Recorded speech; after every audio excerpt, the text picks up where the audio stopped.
warahmatullahi wabarakatuh. Perkenalkan, nama saya Muhammad Baik Hakim dengan NPM 2451141. Berdiri saya di sini adalah untuk menyelesaikan tugas ujian akhir semester bedah putusan perkawinan, putusan cerai talak nomor 004 PDT E 2017 Pengadilan Agama Pekalongan. Langsung saja kita mulai. Yang pertama adalah identitas para pihak. Pemohon adalah seorang laki-laki berusia 23 tahun, beragama Islam, berprofesi sebagai karyawan swasta dengan tingkat pendidikan SLTA. Ia berdomisili di Kelurahan Padukuhan, Keraton, Kecamatan Pekalongan Utara, Kota Pekalongan. Pemohon menunjuk seorang advokat bernama Faruk KSH sebagai kuasa hukum. Termohon adalah perempuan yang juga berusia 23 tahun, beragama Islam, berstatus sebagai ibu rumah tangga dan berpendidikan SMP. Ia berdomisili di alamat yang sama dengan pemohon. Termohon menunjukkan advokat Lis Erlwati, SH sebagai kuasa hukumnya. Selanjutnya adalah latar belakang. Kedua pihak menikah secara sah pada tanggal 10 November 2012 di bawah pencatatan resmi Kantor Urusan Agama KUA, Kecamatan Pekalongan Utara. Dari pernikahan ini lahir 2 orang anak. Yang pertama adalah anak pertama lahir pada 11 Mei 2013.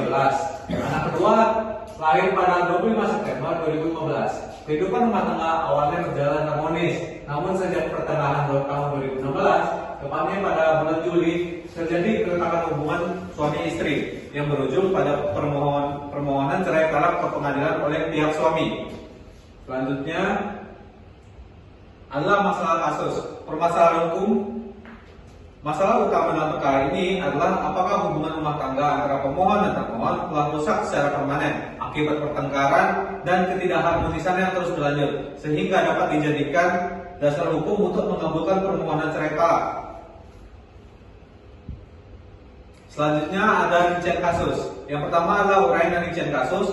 Pemohon menyampaikan bahwa sejak Juli 2016 rumah tangganya tidak lagi harmonis dengan alasan-alasan sebagai berikut. Yang pertama adalah termohon sering berbohong dan melakukan utang tanpa izin serta tidak menggunakan uang untuk kepentingan rumah tangga.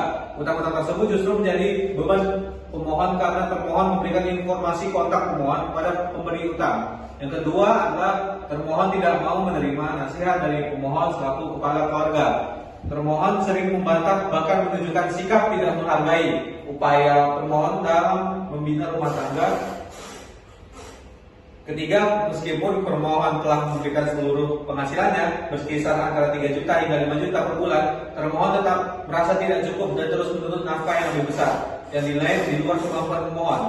Yang terakhir adalah seluruh fakta ini diperkuat oleh keterangan saksi dalam persidangan yang menunjukkan tidak adanya keharmonisan dan ketentraman lagi dalam kehidupan rumah tangga mereka. Selanjutnya adalah dasar hukumnya. Beberapa peraturan yang menjadi dasar hukum dalam perkara ini adalah Undang-Undang Nomor 1 Tahun 1974 tentang perkawinannya, khususnya pasal 39 ayat 2 yang berisi perceraian hanya dapat dilakukan setelah upaya damai gagal dilakukan oleh pengadilan.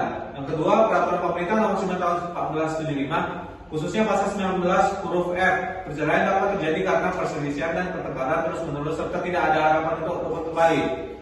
Selanjutnya adalah kompilasi hukum Islam pasal 116 huruf F yang isinya menegaskan bahwa pertengkaran yang terus-menerus tanpa harapan rukun menjadi alasan sah untuk perceraian. Selanjutnya adalah analisis kasusnya. Jika kita bandingkan antara fakta yang terungkap dalam persidangan dan aturan hukum yang berlaku, tampak bahwa unsur pertengkaran terus-menerus terpenuhi secara nyata.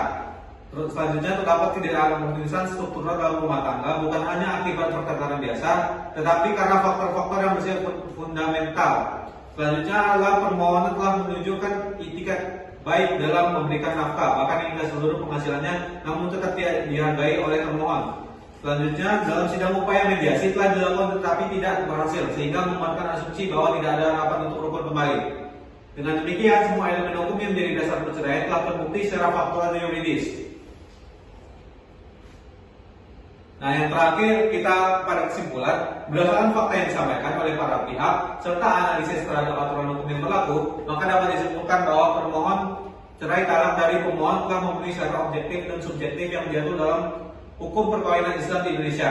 Yang kedua, rumah tangga pemohon dan termohon sudah tidak dapat dipertahankan lagi karena terjadi keretakan yang tidak bisa diperbaiki, serta tidak adanya harapan untuk membina kehidupan bersama kembali secara damai. Putusan Hakim Pengadilan Agama Pekalongan mengabulkan permohonan cerai talak pemohon. Dari kasus ini kita dapat melihat bahwa hukum tidak hanya bekerja berdasarkan teks, tapi juga memperhatikan realitas kehidupan rumah tangga.